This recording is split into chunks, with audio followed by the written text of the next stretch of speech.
Bang Hilonggo. Magandang araw po no sa lahat nating mga kababayan.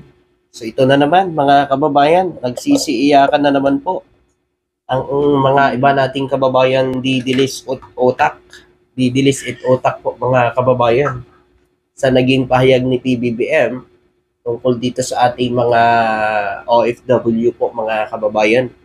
Sa akin na mga kababayan sana kung may mga ganitong opportunity para sa mga kababayan natin, lalo-lalo na sa ating mga OFW, dapat maging masaya tayo at maging matuwa tayo o magpasalamat tayo sa gobyerno na may ganito palang ginagawa ngayon ang gobyerno natin. Alam niyo mga kababayan, sa mga ganitong pahayag ng mga didiles, parang nakikita ko rito na parang ayaw ho nila na talagang makita na may nagagawa ho si PBBM dito sa bansa natin. Makikita nyo yan mga kababayan. Nagpahayag kasi si PBBM dito mga kababayan para sa ating mga OFW na napakaganda naman talaga ng adikain na ito. O panahon ni Duterte pa ito mga kababayan. Kung panahon pa ito ni Duterte at ngayon lang kay BBM, hindi pa salamatan natin, diba? Mga kababayan, hindi naman kinikredit ito ni PBBM na kanyang ginawa ito. Actually, mga kababayan, pera ko ng taong bayan ang ginagastos ko rito. No? Pera po ng taong bayan yung ginastos dito. 'Di ba? At saka nagtrabaho din naman si Duterte sa gobyerno. Ibig sabihin, sa gobyerno yan, sa taong bayan yan. 'Di ba? Wala naman sinasabi dito si PBBM na ang proyektong ito ay sa kanya, siya nagpagawa. Ang sinasabi niya lang dito mga kababayan ay para may matakbuhan ang ating mga OFW. 'Di ba? Kasi meron kasing, ewan ko talaga, may utak na talaga itong mga didilis o ano talaga mga kababayan. Inggit na inggit talaga sa bawat nagagawa ni PBBM. Bawat proyekto na natatapos dito sa bansa. Bawat proyekto na natatapos dito sa bansa mga kababayan, lagi na lang umiiyak yung mga didilis. Pangil Bridge, kahit anong proyekto mga kababayan na natatapos. So kay Duterte daw yan, hindi sana tinapos yan ni Duterte nung panahon niya para wala ho silang isisi ngayon sa administrasyon. Alam niyo mga kababayan sa nakikita ko lang ngayon mga kababayan, pasalamatan natin ang gobyerno kasi alam niyo, tayo ang makikinabang dyan. Hindi ibang tao, hindi Chinese, hindi Amerika, tayong mga Pilipino. Bakit hindi nyo kayang tanggapin na mayroong yung ganyang proyekto? Dapat pasalamatan nyo. Magpasalamat tayo dahil may ganyang proyekto na para sa mga Pilipino. 'Di ba? Lalo na sa ating mga OFW, mga kababayan. Pero bakit parang lagi na lang minamali niyo si PBBM tulad niyan? Sabi ng DDS otak, DDS otak na lang. Hoy! Hoy pa daw, hoy! Hoy! 'Di ba? Ganyan ka desperado na talaga yung mga utak ng mga didilis. Walang respeto. 'Di ba? Ano ba kayo ni PBBM? Ano ba ginagawa sa inyo ni PBBM? Wala naman, 'di ba? May narinig ba kayong pananalita o paninira ni PBBM sa inyo? 'Di ba wala? Nagtatrabaho si PBBM, 'di ba? Nakikita nyo naman, 'di ba? Ay, hindi pala kayo nakakakita. Oo. Mga DDS kasi mga kababayan, hindi nakakakita yan kasi nasa tubig lang yan eh. 'Di ba? Hindi nakakikita yan. Hindi na kasi nakatira sa ano yan, sa lupa. Nandun na yan sila sa tubig. Papunta na yun ng China. Dadayan niya ng West Philippine Sea. 'Di ba? Ang mga didilis. 'Di ba? Ay ito, sabi niya, hoy, kay PRRD yan, OFW hospital, na inaangkin ka na naman. Mga kababayan, wala naman nung sinasabi si PBBM dyan na inaangkin niya at aking proyekto yan. Ang sinasabi niya dyan, para may magamit at matakbuhan ang ating mga OFW. Mga didilis, ano bang pinagsasabi ninyong pinag-aangkin? Gusto nyo pala pabayaan na lang ni PBBM yan, hindi na itinuloy yan ang proyektong yan? Bakit ganun mag-isip ang mga didilis, mga kababayan? Desperado na ba? Inggit na ba kayo sa ginagawa ni PBBM ngayon? Halatado eh. Halatang halata na po mga kababayan na inggit po ang mga didilis na nagagawa ni PBBM dito sa bansa natin. Buti nga si PBBM talagang pagkatapos talagang napapakinabangan, di ba? Esplanade, so tingnan nyo lang. May ginagawa na karugtong, pero yung karugtong, yung tapos na, yung phase 1, phase 2, napapasyalan na kaagad. Napapakinabangan na ng tao. Sabi po ni PBBM mga kababayan, sabi po ni PBBM mga kababayan, sa aming minamahal na OFW, ang karagdagang pasalidad na ito ay para po sa inyo, sa inyong pamilya.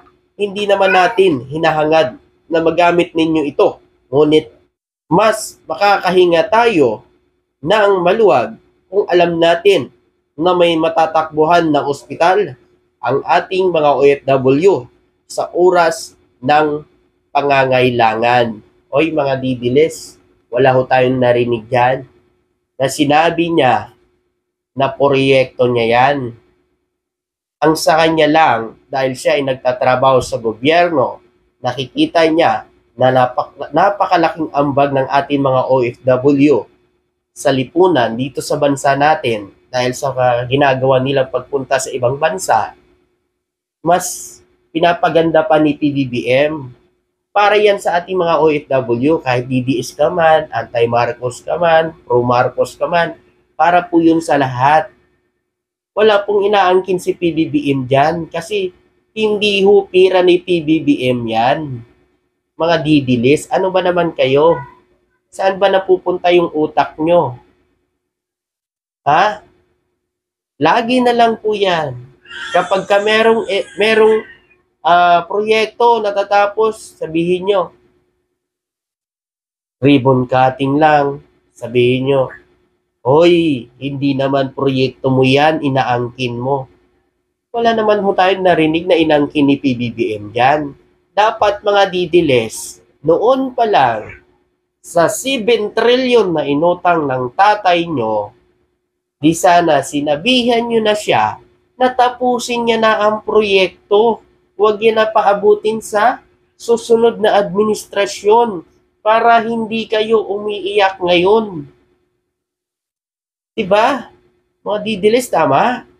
Kung pinatapos nyo na sa tatay nyo yan, di sana walang problema. Hindi kayo nag-iiyak na ganyan. Diba? Na merong proyekto na natapos na alam naman natin, pati ikaw na umiiyak na didiles, makikinabang ka sa proyektong ito. Diba? Ewan ko na lang talaga kung ano ba talaga ang gusto ng mga didiles sa gobyernong ito. Gusto talaga kasi nila mga kababayan, maupo na yung puon nila. Kaya gustong-gusto nila, andyan sila sa EDSA na, sigaw, resign BBM. Pero hanggang ngayon po, mga kababayan, hindi man lang nadagdagan ang tao dyan sa EDSA na sinasabi nila na 32 million daw siya. Diba? Yung kay BBM, saglit lang. Ilang araw lang yun na pinost, pero ang dami kagad na pumunta. Pero meron naglabasan na meron daw bayaran na naganap. Siyempre, mga kababayan, pag mga inggit talaga, kasi hindi nila nagawa yan eh. Hindi nangyari sa kanila. Ganun talaga mangyayari. May bayaran talaga nangyari. Sasabihin ng mga didilis. Diba? Ganun sasabihin ng mga didilis. May bayaran na nangyari. Para ano? Para sirain. Diba? Ganun lang yan. Pero, gawain nila yan. Sa kanila nangyari yan eh. Pero mo yan, binayaran na nga. Kunti pa ang tao na pumunta sa kanila. Diba? Kay BBM, tingnan nyo naman. Kahit umulan, nandun pa rin. Diba? Ito pa, dagdag ko lang dito ang sa PhilHealth naman na sinasabi ng mga didiles na kagagawan daw ni PBBM, bakit nawawala daw yung pera sa PhilHealth. Oy, mga didiles, panahon pa ni Duterte yan, nangyayari ang PhilHealth. Dahil sinasabi ni Roque na nawawala daw yung sa PhilHealth. Diba sinabi ni Roque na kakasuhan niya daw yung magkukuha ng mga sa PhilHealth. Hindi nila daw ibabalik. Panahon nyo pa yan, Harry Roque. Ngayon, babato mo lang sa administrasyon para mapagtakpan yung ginawa nyo noon. Diba? Ito, PhilHealth issue. Sarap ng controversial. tungkol sa zero subsidy ng PhilHealth sa 2025 national budget. Malinaw na hindi ito kagagawa ni Pangulong Ferdinand Marcos Jr. O mga didiles, nakikinig kayo ha. Ang desisyon ng Kongreso na alisin ang pondo ay bunga ng kanilang pagsusuri sa halos 600 billion reserve fund ng PhilHealth, pondong matagal nang sinisita dahil sa hindi epektibong paggamit. Matagal nang sinisita. Ibig sabihin, panahon pa ng mga past administrasyon. Mga didilis, ano ba naman ang utak ninyo? Saan na ba yan napupunta? Noong reklamo yung unused fund, ngayon reklamo na naman ang zero subsidy. Ang tanong, saan lulugar? Diba? Tama naman, saan lulugar ang gobyerno? Diba? Kasi kung magdadagdag na naman ng budget ang gobyerno, anong gagawin dyan sa 600 billion na yan na budget na yan? Ng PhilHealth. Saan niyang gagamitin? O wala na, mga didiles. Baka kasi naubos na nung nakaraan. No? Baka naubos na. Hindi na mahanap-hanap. Kaya gusto madagdagan na naman ang budget. Aba, mga kababayan, biruin nyo, 600 billion yan. At ito pa, mayroon pa ako palang idadagdag sa inyo mga kababayan. Grabe. Ngayon ko lang nalaman, ito, ay Secretary Larry Gadon, mga kababayan, na ganito pala kalaki ang ginawa ni PBBM para sa ating PhilHealth. Na hindi ho alam ng marami. Hindi ito alam ng maraming mga kababayan natin. Ito, pakinggan nyo po ito. Yung sinabi po ni Secretary Larry Gadon, mga kababayan, para may alam po ang iba nating kababayan. Hindi ho sila napipick news, no? O kanino-kanino lang sila nakikibalita. Ito, sabi po ito ni Secretary Larry Gadon, mga kababayan. Benepisyo na inilalaan para sa mga pasyente, lalo na mga cancer patients, sa ating sa ilalim ng PhilHealth, yung dating 100,000 na coverage ng breast cancer ay ginawa na yung 1.4 million.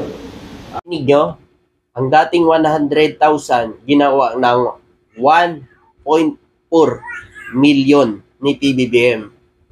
Para po yan sa may mga breast cancer. Mga kababayan ha. Biruin nyo yan. 100,000 ginawa yung 1.4 million para sa may mga breast cancer. Tapos anong sinasabi nyo na hindi ginagamit ang PhilHealth? Walang makukuha sa PhilHealth. Zero makukuha sa PhilHealth. Di sana yung mga na-hospital ngayon, nagwawala na yan dyan. Mga didilis lang kasi mahilig talaga gumanyan. Para lang may isira kay PBBM. Tuloy natin. Ang coverage naman ng hospitalization ay na-increase na rin ng 30% from 20%. At marami pang iba, pati yung mga maintenance medicines ay nililibre na rin ngayon ng PhilHealth. At meron din ginagawang Love for All si First Lady Lisa Araneta Marcos upang dalhin ang mga serbisyo na medical sa mga malalayong probinsya at doon sa mga lugar na walang mga sapat na pasilidad ng medical. Kaya lahat ng paraan ay ginagawa ng ating Pangulong Bongbong Marcos upang ang serbisyo para sa kalusugan ay maibigay natin sa ating mga kababayan. At maraming salamat muli sa pagkakataon na ito upang kami maikapag-ugnayan at ito ay umpisa. So yan.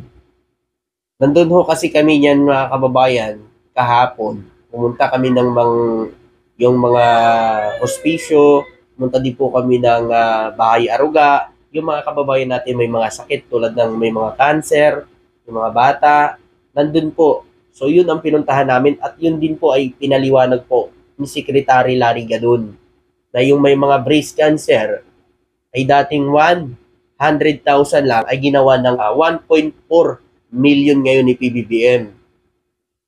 Kaya taliwas sa mga sinasabi ng Didiles na wala daw tayong makukuha sa PhilHealth. Meron pa sinabi dyan, meron akong upload dyan na sinabi din ni Asik Clariga doon dyan, mga kababayan, na makakakuha ng benepisyo ang mga kababayan natin kahit hindi po sila nakapag-rehistro sa PhilHealth.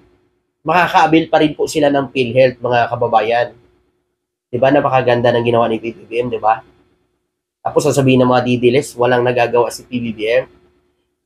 Ginagawa lahat ni PBBM ng paraan para mapaganda ang buhay ng mga Pilipino.